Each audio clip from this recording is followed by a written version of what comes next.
the director and the writer came up to my cottage, and the three of us, I did nothing, but you guys, you edited it down to like, what, 57 minutes or something like that, and said, it's just too short and too long. And so I said, you know what you're missing? You're missing the big politics and the intrigue. I went off in the other room with a manual typewriter, and I typed up some scenes about the president and Fletcher. And I thought the sidekick's the real power behind this throne, and the president's sort of, you know, the front man, like they usually can be. And so I thought, Fletcher, that's kind of a cool character. He's running this illicit operation here. Fletcher came about at a time where the script was being changed. We were on our way to Las Vegas. I was the only one going along to shoot in Las Vegas that hadn't actually been in the film yet. And since Ted's scenes took place via video phone, sort of stealing the Roger Corman mode of supporting characters where you have Boris Karloff for 2 days and you sprinkle him throughout the script as if to appear he's a major character. That's what we were applying to with Ted. Right? Yeah. Right on his shoulder, pretty much. Almost on his shoulder and almost up ear to ear. So I'm Rosie Greer and he's Raymond. I'm the double-headed transplant. A friend of mine wrote that. Oh yeah? Yeah. You get somebody like that in for a day, but you intersperse their part throughout the movie, and it feels like you really had them for longer. But all his scenes would take place via video phone. We sort of came up with the idea to have Ted interact with the character in Las Vegas, and then that character could interact with people back in Minnesota. And since I was the only person going to Las Vegas who hadn't been in the movie yet, and I was a Ted V. Michaels fan, I thought that it would be fun to nominate myself to play the role of the presidential advisor. We had met Ted V. Michaels when he was here in the Midwest. Our friend Bill Carter, who's an exhibitor here in the Twin Cities, film projectionist and archivist, brought him up to show a couple of his original films from the 60s and 70s. Doll Squad, I think, was one of them. Should I do one of these here, Guy really isn't going to help you in the way that you say. Okay. Like he's like. Ted didn't know I was doing it, and it wasn't until he turned around to look at the footage that we had shot. We had monitors set up. I didn't know if he'd think it was funny, but he kind of points at it, and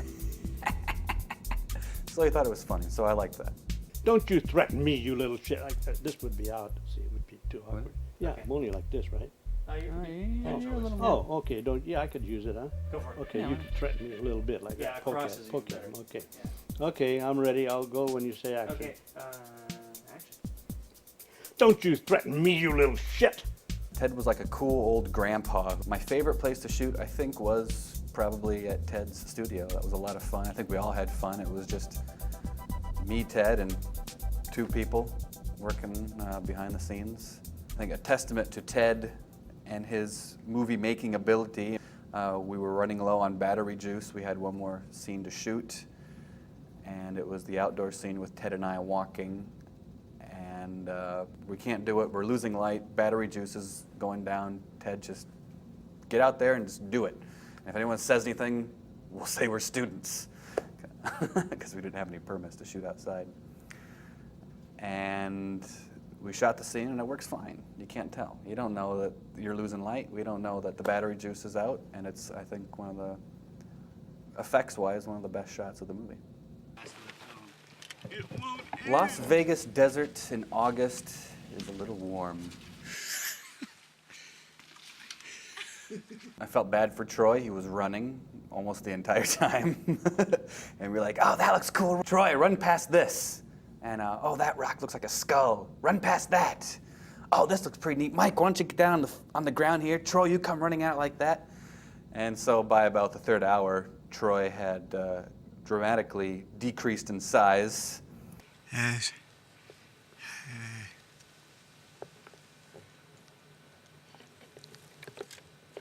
Boy there. John Levine was an interesting find.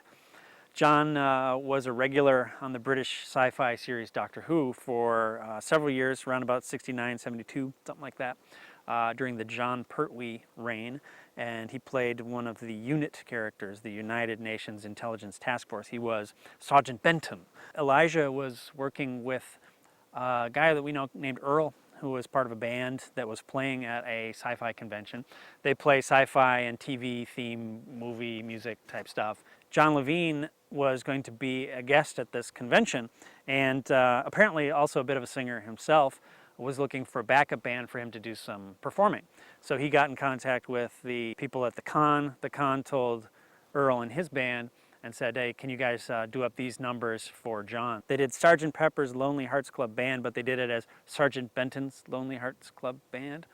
So my friend Elijah was stuck with a crappy camera shooting John, and he gave me a call in the afternoon and said, hey, you know, we got John Levine up here. Maybe you guys want to do something with him. And I said, all right, I tell you what, tell him that I'll come up, I'll shoot the video on my good camera, and I'll even edit the final results if we can have him do a little piece for the movie.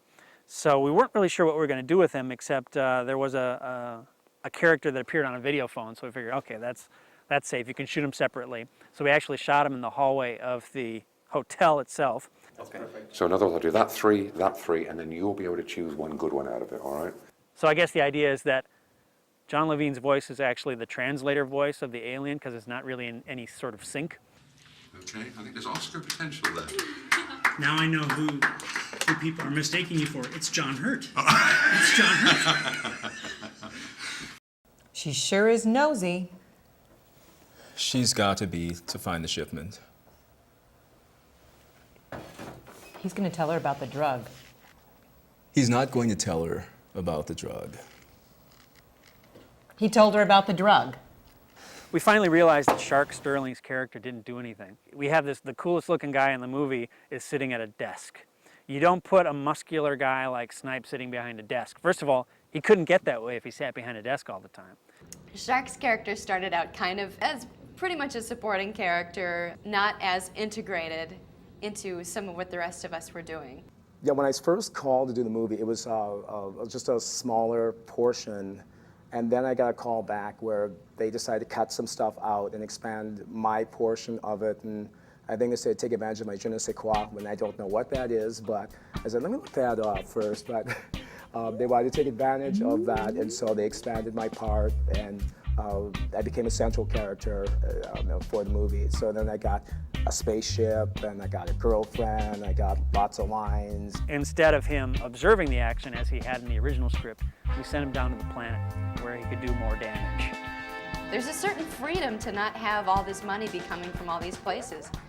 You can do whatever you want. It's probably the last time you're going to have real creative control over a project. And if we wanted to change the plot or insert such and such, you never had to go into a business meeting and pitch it. You just did it. And I do think that that's important and very cool. It meant some reshooting, but I think all of us really felt like it was worthwhile because the story of making Lux have a love interest in Shark really, I think, added to the human side of my character. It really fleshed my character out as well as upgrading Shark's character. Once you get into a character, you start thinking like the person more than anyone else because you're like kind of living and thinking like them. So occasionally I would send emails about, oh, Shark wouldn't say this, he'd more likely use this because he's too mad to use that kind of language, and he'd use more intense this or that, or Shark would not submit so easily to this and that. But it's just something that you get a feel for as you get into a character as to what your character would actually do. Oh, that's the missile? That's the explosion. Okay, I'm sorry. Okay. All right, sorry. I have a recess in Himbo Gene. Sorry about that. Went out to a location called Rust Ranch, which has rusty vehicles from every era of humanity, it seems, even chariots if you look deep enough, but it's just acres of rusted equipment. Troy had met somebody who had a World War II half-track at one of his military reenactment engagements. We wanted some sort of a truck to use as the interior for the scene when Lux and Shark hook back up in the ruined city. We shot the front of that truck and the side of that truck as Carson Fletcher's sort of army truck. What did this? What Can you put the seat back? Which we then changed a little bit to look not so totally World War II and American. Duck it, 3, 2, 1, duck it! Back up really mad, now go to get your car. Get my car. It also subsequently doubled for the bad guy's vehicle. Shooting a love scene, that's always interesting. This one would be my first love scene with some partial nudity, so. Okay, the love scene, you're trying to make it look real without getting too real or else you're getting unprofessional. So it's kind of like running up to the edge of the pool, but don't you dare jump in. So you have to control things. And speaking of control things, they had to cover me with a sock because I was naked and it was like making her uncomfortable a little bit. And they had like well, anyway, I won't go into detail, but you kind of get the message. So I was kind of covered, even though I was supposed to be naked, just to appear naked without being too naked to affect the interaction or be a distraction to the interaction between us, because it was just like our first time being in close proximity like that, even though it wasn't supposed to look like that. Yeah, we've done other scenes, but just when you're naked with somebody, it's just different because there's certain natural visceral responses that you have to shut off but make it look like they're still happening visually, because you still have to maintain that professional boundary. So it's really a tug of war. I think every actor wants to try that just to see, is it as difficult as people say it is, and yes, it is. I think it really strengthens the flying off in the spaceship and the sunset type ending if you have kind of a romantic thing that might work out. It also really means that the characters went somewhere during the film, like there was some change that happened.